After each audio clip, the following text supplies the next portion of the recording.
So I want to say our fleet is at 8 or 9 vehicles now. I need to go back and start counting. I'm seeing I'm starting to lose count, but yeah, That's how you that's know you're making them plays, man. But when you talk about financing, when you say fully financed, can you mhm. explain like exactly what that means for people who have no idea?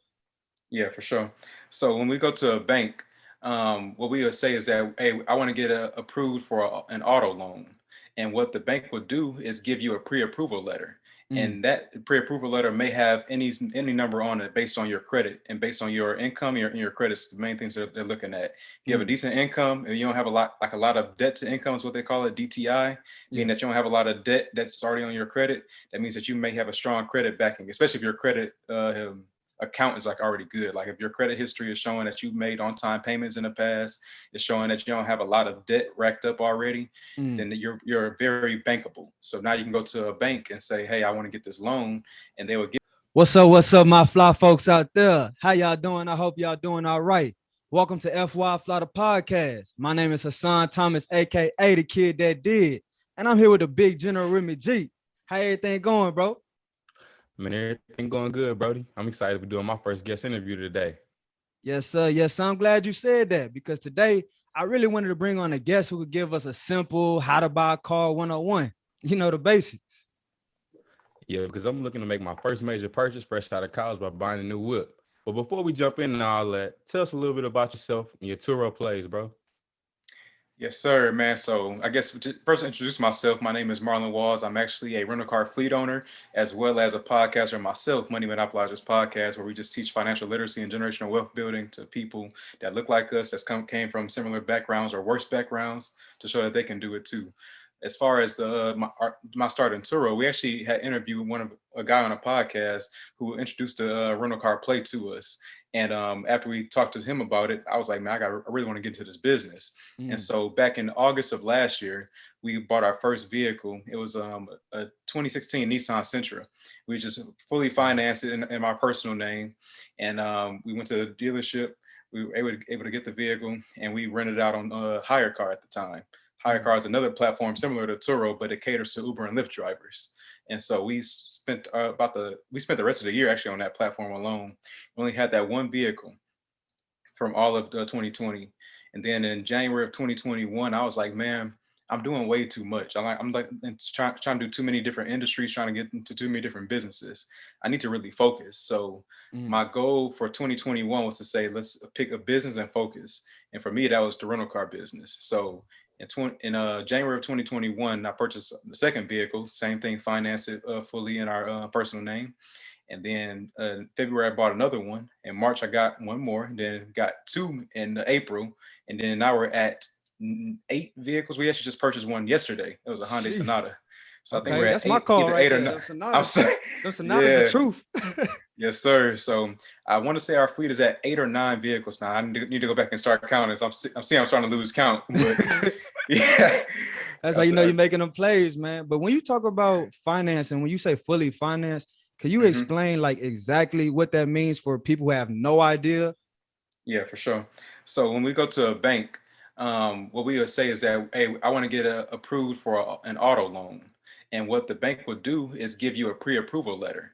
Mm, And that pre-approval letter may have any number on it based on your credit and based on your income, your credits, the main things that they're looking at. If you have a mm, decent income and you don't have a lot of debt to income is what they call it, DTI, meaning yeah. that you don't have a lot of debt that's already on your credit. That means that you may have a strong credit backing, especially if your credit account is like already good. Like if your credit history is showing that you've made on time payments in the past, it's showing that you don't have a lot of debt racked up already, Mm, then you're very bankable. So now you can go to a bank and say, hey, I want to get this loan, and they will give it to you. So for us, we went to the bank and said we want to buy a Nissan Sentra, and mm, they were going for like around 10 to 12,000 at the time. And so they gave us a loan for about 13,000.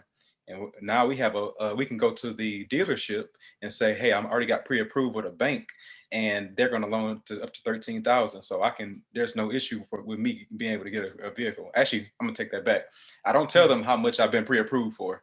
I just say I got a pre-approval already.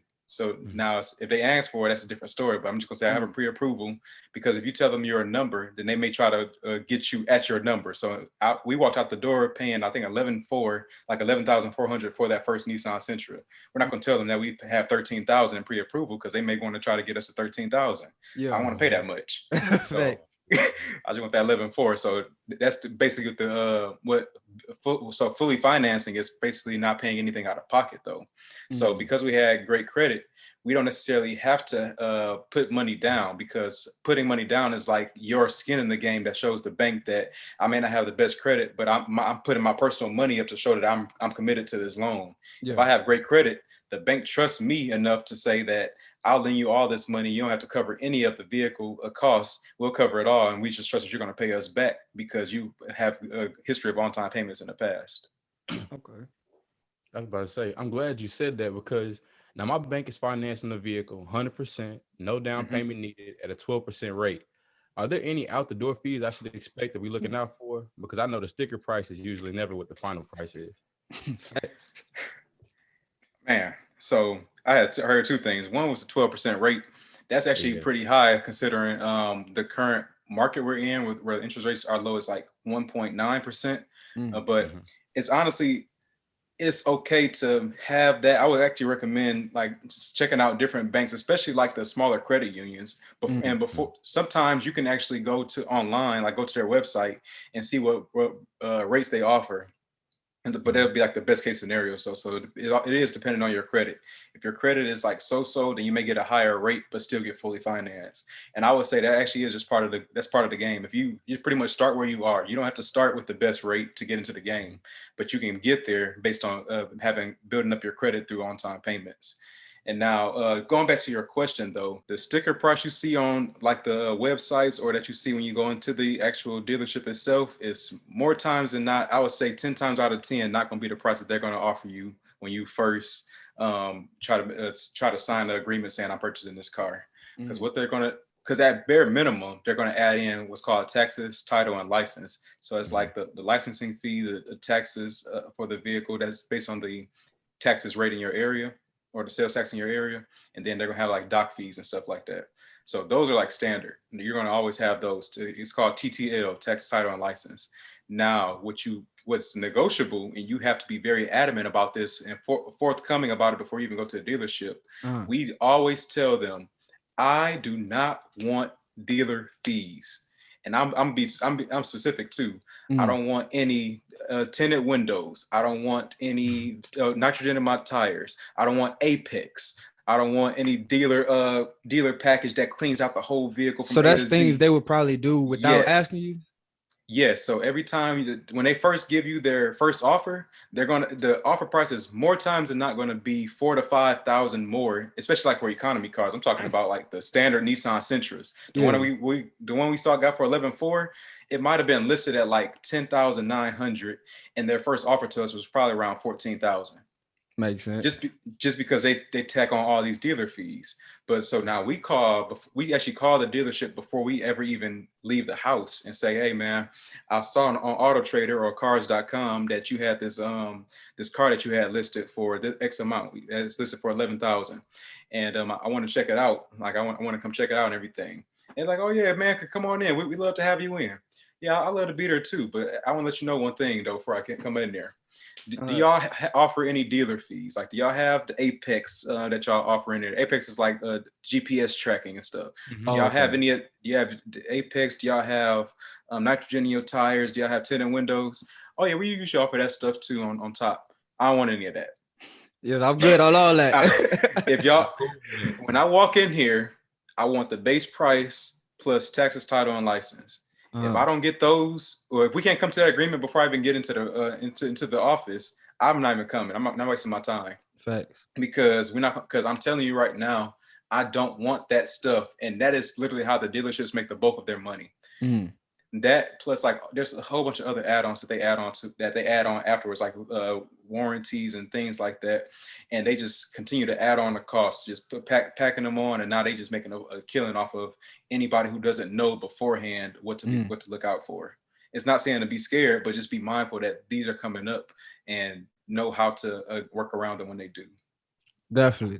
Because I was doing some research like before our interview, man, and I saw that a lot of people are buying more like used cars and different things, especially during COVID and all that. So I wanted to ask you, like, how many miles are like too many miles on a used car, in your opinion? Depends on what the use is for. It Uh, completely depends on the use. So now, if you're using it for your own personal vehicle, now it depends again on how long do you want the vehicle for. If it's for if you want to ride until the wheels fall off, you may start looking below 60,000 miles mm, because you may want to get a nice long lifespan out of it, like between 5, 10, 15 years. If you just want it for a year, it may not depend. It may not matter as much how many miles it has on it. so Now, 60,000 is not bad. Sorry to interrupt you, but 60,000 is not bad. Or what do you? oh yeah, as far as the mileage, I just use our case as a scenario. Uh, We for our Turo fleet, we always look below 50,000. That's just our number that we established based on our business, the way that we wanted to run it. Because okay. we want to sell our vehicles before they hit the 75,000 mile mark, and that's because there's like really want to sell it before 70,000, Mm, and that's because there's like it's like a stigma in people's heads. Like when they see a certain number, they start aging the vehicle mentally. It's yeah. like, oh man, I don't. Also, the dating agent, whatever you want to call it for the vehicle. So now they're like, that's a little bit more undesirable. So we want to stay in that range where people are more receptive to Mm, buying the vehicle. So it's all psychology with people. And so we like to be able to sell it at a price or at a point where people are still going to be willing to buy it, whether it's offline or at a dealership. And okay. so but there's nothing wrong, in my opinion, with having a car with a couple thousand miles on it. Like you don't have to get something brand new. Most Mm, people have a stigma that brand new is best, but brand new has brand new price attached to it. I don't need yeah. all that. Nah, for real. Yes, We sir. try to get the max benefit without that um, cost. I would. We always target 2 to 5 year old vehicles. It's like whether it's today it's 2021, so we target 2019s through 2016s. We're actually starting to come off the 2016s and go to 2017s now. Mm, It's because it's the second half of the year. makes sense. So you kind of sparked a question in my head, bro. So what's your opinion? I got two questions actually. So what's Go your ahead, man. opinion on cash cars? Buying Mhm. like cash cars, and then how important is it to know like the prior history, the Carfax, the previous owners, and all the things like that? I'm tired of saying it depends for everything. I'll try to think of another response. Like the circumstance may dictate a different way to say Yeah, it depends. the circumstances, it's Right. circumstantial. Uh, with cash cars, man, it depends. So what it depend on, man? Talk I to us. know, Talk I to know, us. I know, I know. So if we're using it for like the platforms like Turo and Hire Car, now it's going to look at a return on investment thing, like how much.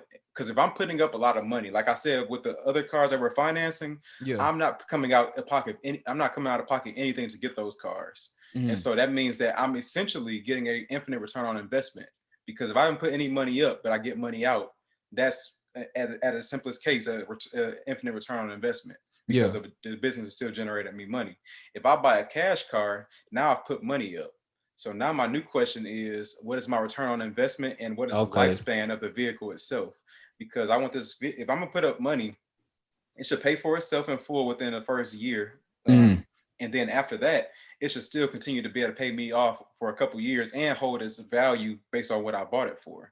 Because gotcha. so let's say I buy a 2015, no, probably like a 2013 or something like that. It's gonna be a little bit older if you're gonna get a cash car for like a reasonable deal. Like Yeah. I want to buy a 2013 Nissan Sentra that may have like 80,000 miles on it, Mm, or maybe like even probably pushing 100 to be honest. If you're trying to get like a better deal, because we haven't looked at those a lot, but that's one of our strategies we plan on looking at. So I can't give you like concrete numbers quite yet, mm, but let's say 2013, 100,000 miles, and we're trying to get like within the $5,000 to $7,000 range. If I put that much money up, now I'm going to look at Turo to see what can I rent this car out for per day. yeah. Knowing Nissan Sentras, those are standard economy cars that run out all the time. So now I'm looking at, okay, if I can rent that out for like 40 a day and multiply that by 30, that's Mm, how many days are in a month. Now that's 1,200 per month. I'm gonna pay about 25% in protection plan on Turo. So take 300 away from that 1,200. That's mm, 900. So multiply that 900 by 12. that's a 10,800. That's a solid deal that's for over the course of the Nah, year. for real. 10,800. And then I paid, like I said, 5 to 7,000 for the car. I can justify that in my head, but now keep in mind that you may not rent the car out every day. So you start subtracting away days just to be more conservative than that. But that's kind of the math I would do to justify, is this a good deal or not for me? It can pay for itself in the first year. And when I sell it, I'm looking at Kelly Blue Book values now, like cars that are like a couple years older. So now let me look at like a 2011 or 2012 and see what are they selling for today? Because a year from now, just 2013 is probably gonna sell for that same amount. And so now would I be able to sell it for close to what I bought it for, and not really like lose so much value from it by that point? Am I gonna be paying to sell it? Well, not really paying to sell it because you didn't finance it, but can I really recoup the principal that I put down? Okay. And then the second question was like, how important is it to know like the Carfax and prior history and different things like that? I would say that one for us is very important as far as if you're looking to rent these out, because if you ever want to rent out this vehicle, and like if you decide to buy it for yourself and then say later I want to put it on a platform, you can't put a car that has branded or salvage title on Turo platform. Like that's not gonna fly with them. It can't have a branded or salvage title, and it can't have a recall on it. And if it has any of that, Turo's not gonna let you list the vehicle. So in our case, it's very important. Okay. I was about to say, I'm glad could you explain to us what is a salvage title for our listeners that don't know what that means? Essentially, it's like if your car has been like totaled out and it doesn't have its original parts anymore. So like if it's been like a major accident and you took it like to some type of mom and pop repair shop that just started grabbing parts and pieces from everywhere that's not necessarily dealer approved. Now the car is not necessarily built to industry standards anymore, and it's like pretty much like a bootleg repair, and you can't really afford to have that on the platform, on like a platform like Turo that's more professional, that's is based on a reliable service. Okay, I appreciate that. So, what are some questions I need to ask the car salesman? And also, like, what are some acceptable paying terms? I know they have like 4 years, 5 years, 6 years. I just want to get your thoughts on those type of things. I know you say you don't really like to do the financing, but for somebody in my shoes, Um, Questions to answer dealership. I would say a lot of stuff you can do beforehand, such as trying to get the Carfax. That's one thing that we always do. So we looked at how many owners has owned the car before us. Does it have a branded or salvage title? Does it have any recalls on it? Are there any dealer fees? Things such as that. okay. Trying to think of anything else. Other main questions that we ask. You also can ask like, what other features does a car come with that you just may not know about just by looking at the pictures alone, and seeing if they know any other defects with the car itself. Man, to wrap up everything for our FYI FLI folks still locked in with us, man, can you break down the process of buying a car in the simplest terms? Like, we just need it straightforward, like boom, boom, boom, boom, boom, for everybody who's, a little nervous about this process. Straight process, or straight line process for it all. I would just say start with searching on like some type of website like Auto Trader or Cars.com. Figure out what car you want and start looking at what the prices are for these vehicles. I was first start off by setting your criteria. Okay. Or setting your filters, because when you first go online, you're going to see probably a couple hundred of that same car. You're going to be overwhelmed and like, man, I got to look through all these cars. I don't know which one, even where to start. Yeah. So start with setting your filters. What year do you want? How much mileage do you want to have on the car? What how much you wanted to pay for it, and you'll start gauging the price amount based on seeing what they're listed for. And once you have all those numbers identified, your list is going to go from hundreds to probably around 50. And then you can break it down further if you want to have a specific features that you want inside the car, like a backup camera can be one thing, like like an aux cord, or was it Bluetooth audio. You can have all those things that can be inside the car.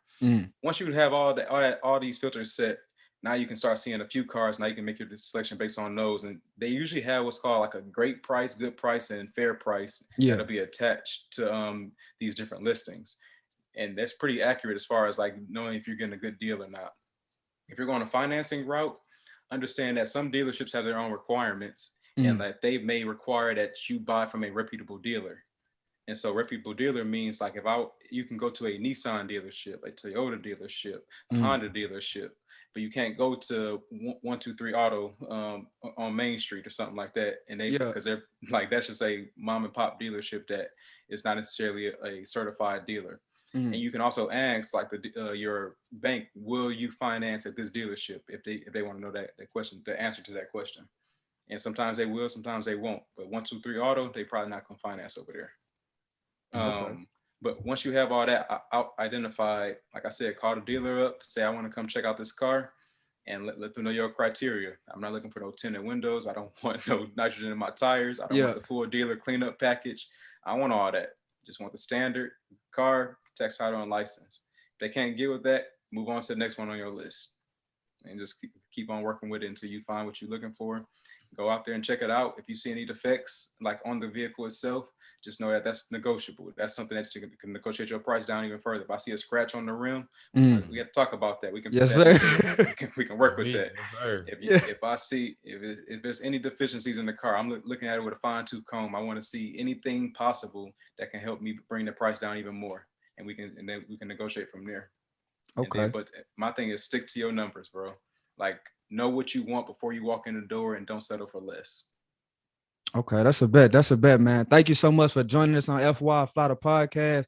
Man, if you got any final words before you go, definitely let them know where they can catch you. Let them know about the Turo plays and everything you're doing over there. Any final words? Go ahead, boss. Yes, sir. So if y'all want to find out more info about me, you can hit me up on Instagram at Deuce Walls. That's DEUCEWALLS. You also can find me on Twitter. I'm not as active on it. I should be more active on it. But definitely check out. If you want to get into the rental car business in particular, though, and you think that can be like your future financial freedom business, go check out Rebus. That's REBUS rentalcars.com. And we're actually putting on a whole course where we'll be teaching you from A to Z how we've started and been successful in the rental car industry. Yes, sir. Yes, sir. Yes, sir. We appreciate you. Yes, sir.